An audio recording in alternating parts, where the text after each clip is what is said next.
Aswad radhiyallahu anhu mengatakan bahwa suatu ketika kami berada di samping Aisyah radhiyallahu anha, aku mendengarkan nasihatnya mengenai sholat. Aisyah radhiyallahu anha menceritakan ketika Nabi SAW sakit yang mengakibatkan beliau wafat, beliau Shallallahu Alaihi Wasallam datang hendak mengerjakan sholat. Ketika Bilal radhiyallahu anhu mengumandangkan azan, Nabi SAW bersabda, perintahkanlah kepada Abu Bakar supaya dia sholat bersama mengimami orang-orang.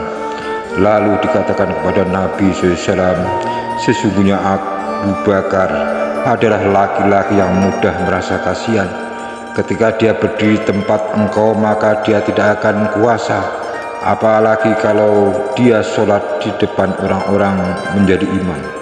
Maka Nabi SAW mengulangi perkataannya, lalu orang-orang juga mengulangi jawabannya seperti tadi sampai 3 kali.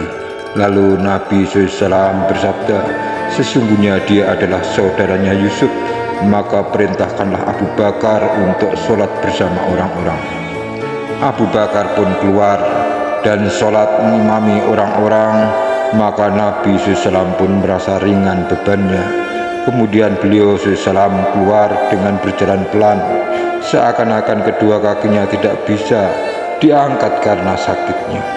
Maka Abu Bakar radhiyallahu anhu hendak segera menghentikan sholatnya, tetapi Nabi SAW berisyarat agar dia tetap di tempatnya.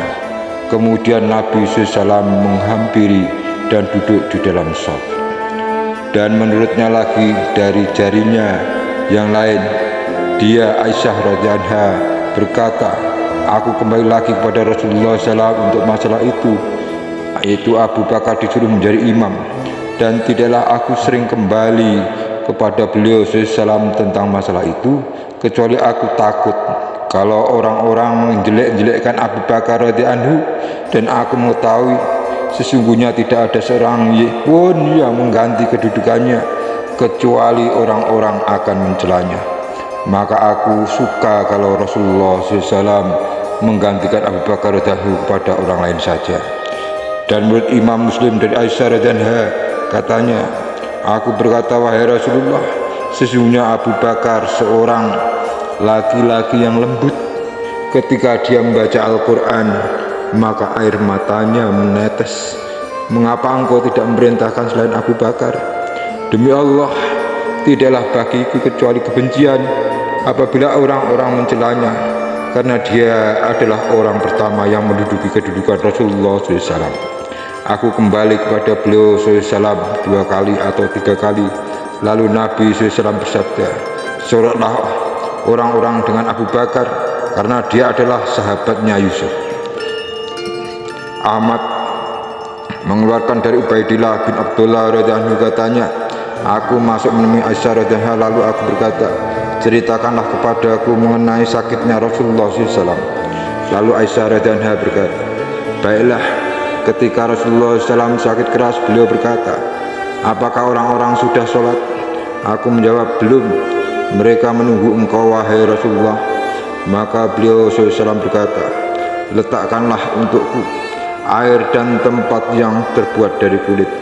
Kemudian beliau SAW membasuh dengan air itu, lalu dia pergi. Namun ketika bangkit, beliau langsung pingsan, lalu sadar kembali.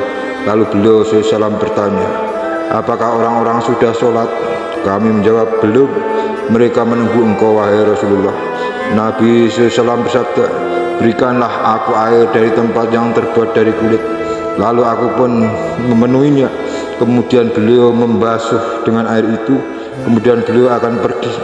Namun ketika bangkit, beliau langsung pingsan, lalu sadar kembali. Lalu bertanya lagi, apakah orang-orang sudah sholat? Aku menjawab, belum. Mereka menunggu engkau, wahai Rasulullah.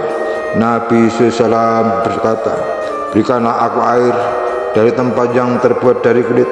Lalu aku mengerjakannya. Kemudian beliau membasuh dengan air itu, lalu dia akan pergi. Namun ketika bangkit, beliau SAW langsung pingsan lagi, lalu sadar.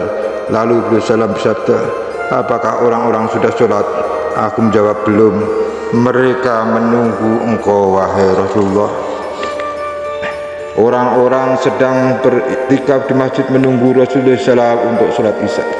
Tetapi Rasulullah SAW mengutus Abu Bakar radhiyallahu supaya sholat bersama orang-orang.